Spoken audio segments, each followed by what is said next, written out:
In these problems, I need to find values for Q and R such that we have the relationship n equals d times Q plus R, and this is really important here, that R has to be between 0 and D.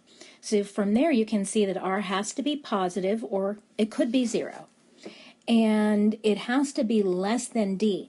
And so this means that we're only going to have one solution for this problem. So let's take a look at number 1.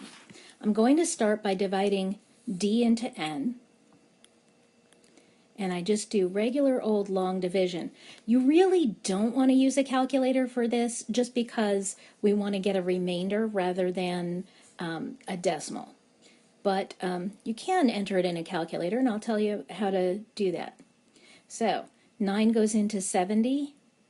Let's see, 6 times, oh, not 6, 7 times, and 7 times 9 is 63.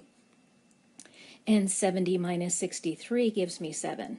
So we get 7 with a remainder of 7.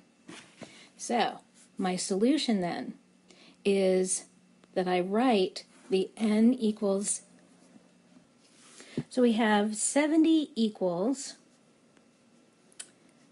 D, which is 9, times Q. Now this is the 7 that's the Q. Plus, and then we have R, which is also 7 in this case. All right, so how do I know which one is Q and which one is R? In this case, obviously, if you mix them up, nobody's even going to know. But it's important because most of the time they don't turn out to be the same number. So keep in mind that R has to be between 0 and D, and R is the remainder here. So the remainder can never be equal to or larger than what you're dividing by.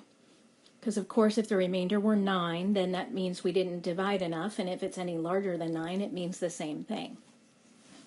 So here's my final answer for this one. Now let's take a look at number 3. And in this case I have n equals 36 and d equals 40. All right, so I'm going to again divide D into N, long division, but 40 doesn't go into 36 even one time, so it goes in 0 times, and 0 times 40 is 0, 36 minus 0 is 36. So we get 0 remainder 36.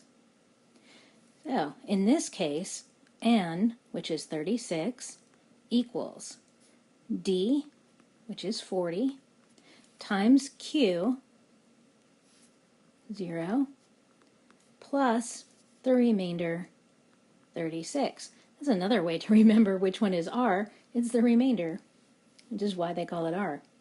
All right, and that's our answer. Now let's try number 5. Okay, for number 5, there's a bit of a twist to this one. So I have n equals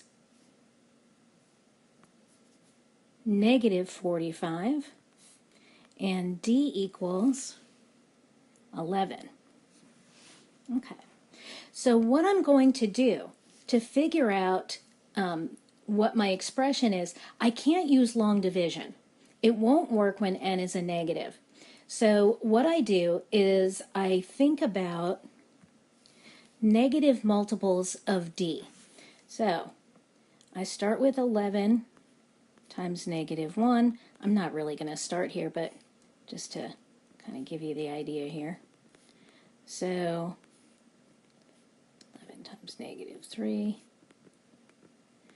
11 times negative 4 is negative 44. And 11 times negative 5 is negative 55. Okay, so what I did was I kept going until I made sure I had this negative 45 surrounded. So I've got 2 multiples of 11, and they're kind of surrounding that negative 45. Now, the the key to this is people always want to go for this negative 44, especially in this case where it's closer to the number that we're looking at, n. And even so, people tend to go for the higher number. And we actually want to go lower because r has to be a positive. So that's why I'm going to use negative 5 for q. So for my solution, I'm going to take n, which is negative 45, equals d, which is 11, times a negative 5, which is my q. So that gets me to negative 55. So negative 55 plus what number equals negative 45? And that would be a 10. So that makes r 10. So just to check, here we've got r and we've got q, and we know that r is between 0 and d. So is 10 between 0 and 11? Sure, that's correct. So that's my final answer. And notice that if you try to use negative 44, so you're going to use negative 4 for q, r winds up having to be a negative 1. So then you realize, oh, that can't be right because it has to be greater than 0. And that's how you work those problems.